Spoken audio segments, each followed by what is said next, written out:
আজি ওলাইছোঁ বিশেষ এটা অনুষ্ঠানৰ কাৰণে আৰু জানেই নহয় মোৰ ফটোবিলাক দেখি মানে মই কিমান জধলি মধলিকৈ থাকোঁ। সেইটো কাৰণে ভণ্টিয়ে ক'লে অকণমান চুলিখিনি ঠিক কৰি দিওঁ আৰু তাই ধুনীয়াকৈ মোৰ চুলিখিনি বেনি গাঁঠি অকণমান ষ্টাইল কৰি দিলে আৰু কেনেকুৱা লাগিছে জনাব দেই। তাৰপিছতে এয়া আমাৰ ডাঙৰ বাৰ ভাগিনজনী আমি সকলো আহিলোঁ এখন বিয়া খাবলৈ আৰু মা পাপা আমাৰ ডাঙৰ বা সৰু বা ভিনদেউ সকলোবোৰ আহি আছে।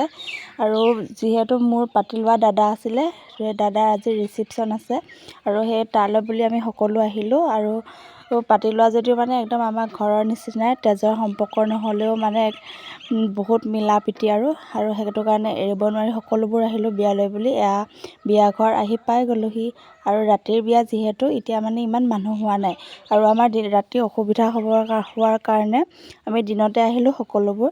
তাৰপিছত এয়া ধুনীয়াকৈ চাহ খাবলৈ দিলে আৰু মিঠাই খাবলৈ দিলে আৰু এয়া হৈছে দৰাৰ ভায়েক, তেওঁ আমাক ভিতৰলৈ নি মানে খাবলৈ দিছে আৰু তাৰপিছত এয়া মা ডাঙৰ বা সকলো আমি ধুনীয়াকৈ বহি আছোঁ আৰু এইফালে ভাগিন কেইজনী।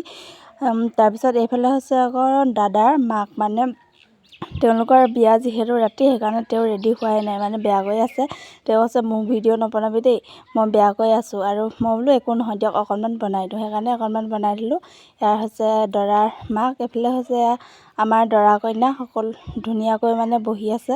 তাৰপিছত এইফালে হৈছে আমাৰ ডাঙৰ বৰমা, এইফালে খুৰী, তাৰপৰা এইফালে হৈছে আমাৰ খুৰাৰ ছোৱালী ভণ্টি, সকলোবোৰ আহিছে আৰু এই মানে ধেমাজিলৈ বিয়া পাতিছে আৰু ঘৰত আছিলেহি আৰু তাইও আহিলে বিয়ালৈ বুলি। তাৰপিছতে দেখিছেনে আমাৰ পৰিয়ালৰ সকলোবোৰ মানে গোটেই বহি আছোঁ ধুনীয়াকৈ লাইন পাতি পেলাই। তাৰপিছতে আমাক খাবলৈ দিলে, এয়া ধুনীয়াকৈ খালোঁ ভাত পানী খাই আকৌ সকলোখিনি আহিলোঁ ঘৰলৈ আৰু আমাৰ ওচৰতে ঘৰত আহি জুই একুৰা ধৰিলে, সকলোবোৰ মানে বহি লৈ কিবাকিবি কথা আলোচনা কৰি আছোঁ আৰু তাৰপৰা অলপ দেৰি থাকি ঘৰলৈ বুলি গুচি আহিলোঁ। আৰু আজি ভিডিঅ'টো ইমানেই আছিলে, কেনেকুৱা লাগিলে কমেণ্ট কৰি জনাব দেই।